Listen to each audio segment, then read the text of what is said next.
எல்லோருக்கும் வணக்கம். செவ்வாய் உச்சம் பெற்றால் எப்படிக்குன்னு சொல்லி பார்க்கலாம்.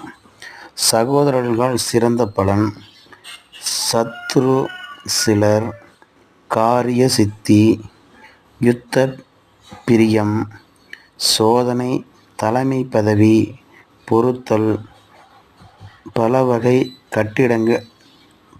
கட்டடம் சேர்க்கை, பகைவரை அழிக்கும் தன்னம்பிக்கை, போகம் சுகம் தரும் பூமி பலிதம் உண்டாகும்.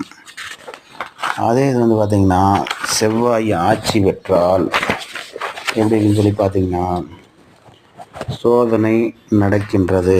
காவல்துறையாளர்களால் கலங்கப்படாத தைரியசாலி, தீய பழக்கங்கள் உடையவர்களாக சகோதரர்களால் நன்மை. இந்த வீடியோ பிடிச்சிருந்தால் லைக் பண்ணுங்கள், சப்ஸ்கிரைப் பண்ணுங்கள். நாளைக்கு மீதி உள்ளதை பார்ப்போம். நன்றி, வணக்கம்.